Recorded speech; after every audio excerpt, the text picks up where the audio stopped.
Students, welcome to सृजन का संकल्प। तो जॉइंट्स, जहाँ दो या अधिक हड्डी मिलती है तो हम उसे जॉइंट्स कहते हैं। उस जगह पर हम अपने शरीर को मोड़ सकते हैं, जैसे घुटने, नीज को हमें मोड़ने का भाग, कलाई यानी कि घड़ी पहनने वाला भाग, गर्दन और भी कई अंग जिन्हें हम मोड़ सकते हैं। जॉइंट्स दो तरह के हैं, fixed and movable joints. Fixed joints, नाम से ही पता चलता है यह स्थिर हैं और हिलते नहीं हैं, ठीक है।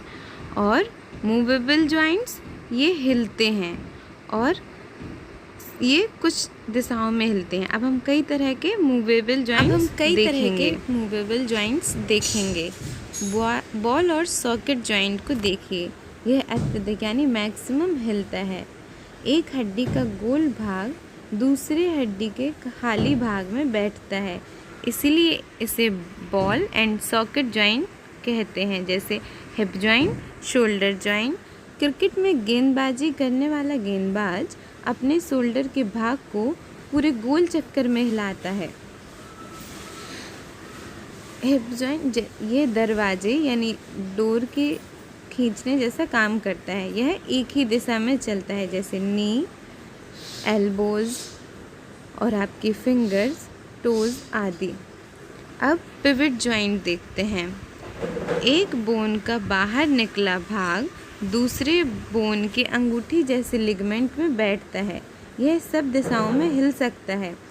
इससे ऊपर नीचे, अगल बगल, आगे पीछे सिर घुमाना है।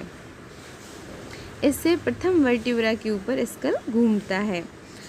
अब हम ग्लाइडिंग जॉइंट देखते हैं।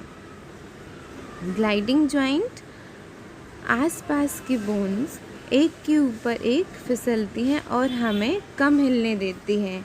यह झुकने, घुमाने के काम आती है। इसी तरह ब्रिस्ट और एंकल की जगह भी घुमा सकते हैं। अगर बैकबोन एक ही लंबी हड्डी से बनता तो क्या होता? हमें स्केरक्रो जैसा कड़ा और स्टिक खड़ा होना पड़ता। तो सारांश में दो तरह के जॉइंट्स हैं, फिक्स्ड एंड मूवेबल, यानी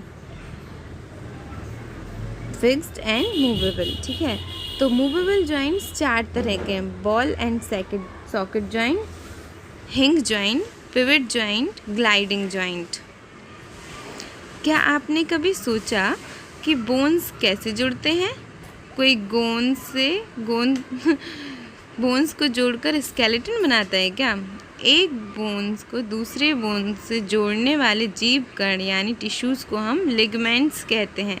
लिगामेंट्स जॉइंट्स को जोड़ते हैं। नेक्स्ट पार्ट में आपको और बताया जाएगा, इसको सुनिए, समझिए और पढ़िए। Thank you.